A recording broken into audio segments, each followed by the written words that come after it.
Kilogram है। यहाँ क्या है, मेरा जो शब्द है वो क्या है, मेरा शब्द सर्वनाम। तो आज का हमारा टॉपिक क्या है, सर्वनाम है। जैसे कि सर्वनाम किसे कहते हैं, संज्ञा के स्थान पर प्रयुक्त होने वाले शब्दों को सर्वनाम कहते हैं। तो तुमने पता लगा सर्वनाम शब्द कौन से हैं? यह, वह, मेरा, उनका, ये हमारे क्या है, सर्वनाम शब्द हैं। तो हमारे सर्वनाम के कितने भेद हैं? 6 भेद हैं। तो सबसे पहले कौन सा भेद आता हमारा, सर्वनाम। तो ब्लैक बोर्ड पे लिखा हुआ है, इसमें आप मुझे बताएंगे कि संबंधवाचक सर्वनाम कौन से वाक्य में है। साक्षी सैंटी की बहन है। इसमें कौन सा सर्वनाम है, संबंधवाचक सर्वनाम है। क्यों है, क्योंकि दोनों बहन और भाई है।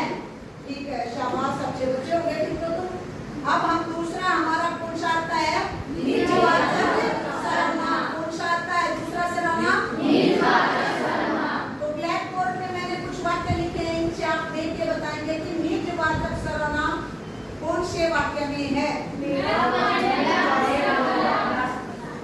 अच्छा, मेरा वजन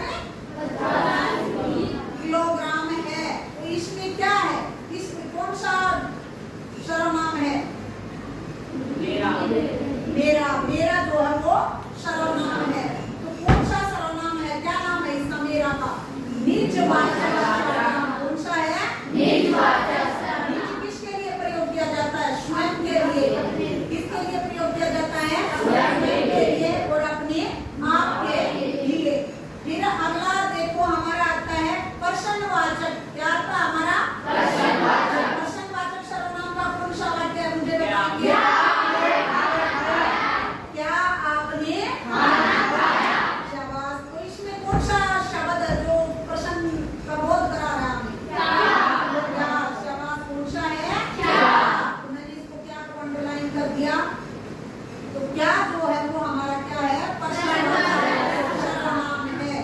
प्रश्नवाचक सर्वनाम, जहाँ प्रश्न पूछे जाए वहाँ प्रश्नवाचक सर्वनाम होता है। उसके बाद आता है हमारा निश्चयवाचक सर्वनाम। कौन सा सर्वनाम आता है, निश्चयवाचक सर्वनाम। कौन सा वाक्य है इसमें कि जहाँ निश्चयवाचक सर्वनाम है, वह 2 किलो दूध लाया। तो इसमें कौन सा है ऐसा शब्द जो निश्चयवाचक को दर्शा रहा है, 2 किलो। और